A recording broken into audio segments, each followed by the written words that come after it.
Chegamos ao capítulo 4 de Mateus. Falaremos hoje sobre a tentação de Jesus, que começa assim. A seguir, foi levado Jesus pelo Espírito ao deserto, para ser tentado pelo diabo. E depois de jejuar 40 dias e 40 noites, teve fome. Então o tentador, aproximando-se, lhe disse: Se és filho de Deus, manda que estas pedras se transformem em pães. Jesus, porém, respondeu: Está escrito: nem só de pão viverá o homem, mas de toda palavra que procede da boca de Deus. Então o diabo levou a cidade santa, colocou-o sobre o pináculo do templo e lhe disse: Se és filho de Deus, atira-te abaixo, porque está escrito: aos seus anjos ordenará a teu respeito que te guardem. E eles te susterão nas suas mãos, para não tropeçares em alguma pedra. Respondeu-lhe Jesus: Também está escrito: não tentarás o Senhor teu Deus. Levou-o ainda o diabo a um monte muito alto, mostrou-lhe todos os reinos do mundo e a glória deles. E lhe disse: Tudo isto te darei se prostrado me adorares.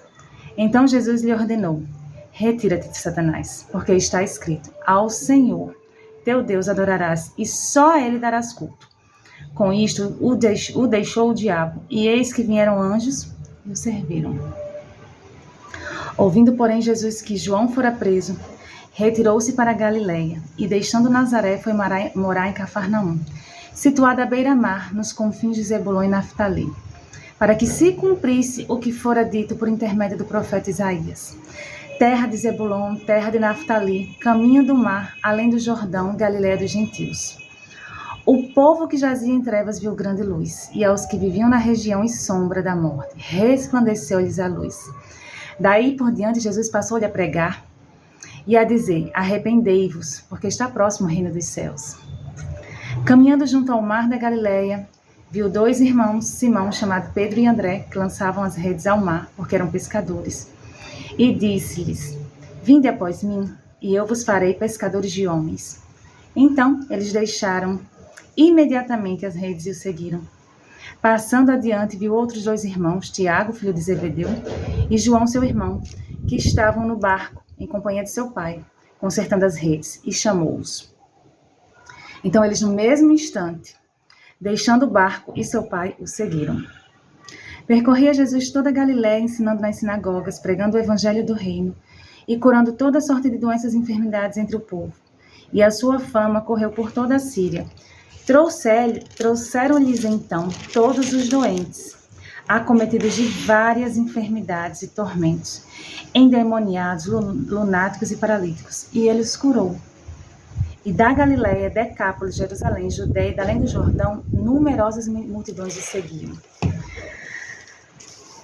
Numerosas multidões o seguiam, né? Porque talvez não queriam nem Jesus, queriam apenas a cura que ele tinha, né?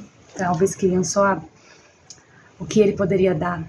E hoje, eu e você, às vezes, pode até questionar por que não acontecem tantos milagres como antes. Porque talvez hoje tenha um povo que não precise tanto dos milagres, mas que se contente com a presença de Deus. Porque mais importante que a bênção é o abençoador, é o relacionamento que temos com Deus. Então, talvez por isso a gente sobreviva sem muitos milagres. Porque nós temos aquele que é maior que os milagres. Quando a gente precisa de uma cura, né? Eu tenho até muito cuidado em falar isso, porque eu nunca passei por essa situação. Mas nós temos ao nosso lado aquele que pode curar nossa alma, né? Porque o nosso corpo perece e é comido né? É comido. Quero nem falar pelo quê, né? Mas a nossa alma, nosso relacionamento com Deus transcende tudo isso aqui. Nos eleva além da carne, além da matéria, nos leva para a eternidade. Então, por isso que assim como Jesus venceu cada tentação, cada desafio que o diabo lançou ali, que assim como ele passou por tudo isso, ele nos entende muito bem. E ele nos fortalece em nossa fraqueza e nos ajuda a passar pelas tentações e dificuldades. E por isso também somos chamados a segui-lo, né? Como vimos aqui no versículo 18, a vocação de discípulos. O Senhor também tem esse mesmo chamado para nós. O Senhor nos chama a ser seus discípulos e fazer discípulos. Então que Deus nos abençoe nessa jornada. Deus abençoe sua vida.